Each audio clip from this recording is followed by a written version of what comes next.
एक बहुत गरीब किसान था। वह अपनी बेटी के साथ एक छोटी सी झोपड़ी में रहता था। उसके पास खेती करने के लिए इतनी कम जमीन थी कि उसकी फसल को बेचकर उसे बिल्कुल थोड़े से रुपए मिलते थे। उन रुपयों से वे लोग ठीक से खाना भी नहीं खा पाते थे।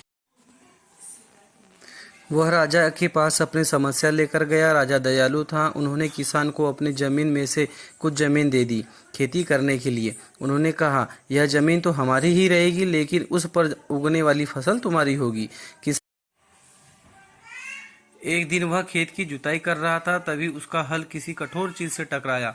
उसने वहां खोदकर देखा तो उसे सोने का एक उखली मिली। किसान ईमानदार था। उसने अपनी बेटी से कहा, हमें यह उखली राजा के खेत से मिली है। जिसकी जमीन है उसी की ही यह उखली भी है, इसलिए हमको इसे राजा को लौटा देना चाहिए। किसान की बेटी बोली, नहीं पिताजी, आप ऐसा मत कीजिए।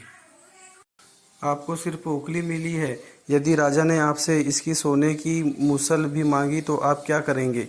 आप इस ओखली को अपने ही पास रखिए। लेकिन किसान को यह बात ठीक नहीं लगी। वह बोला, जो चीज़ हमें मिली ही नहीं उसे मांगने का कोई अधिकार नहीं है।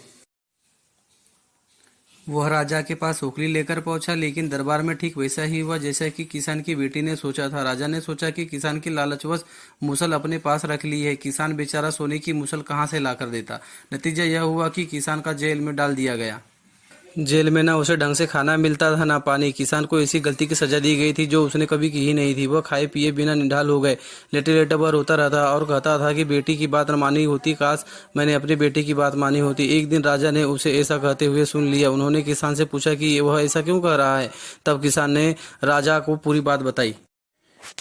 किसान को तुरंत छोड़ दिया गया। किसान की बेटी को राजा ने दरबार में बुलाया। उससे बातें करने के बाद राजा को पता चल गया कि कितनी बुद्धिमान है। किसान की बेटी को राज्य के खजाने का मंत्री बना दिया गया। उन्हें रहने के लिए घर और कभी सभी सुख सुविधाएं दी गई। किसान और उसकी बेटी सदा खुश रहने लगे। किसान को थोड़ा कष्ट जरूर झेलना पड़ा, लेकिन अंत में जीत सच्चाई की हुई। चैनल को सब्सक्राइब करें, लाइक करें, फॉलो करें। धन्यवाद।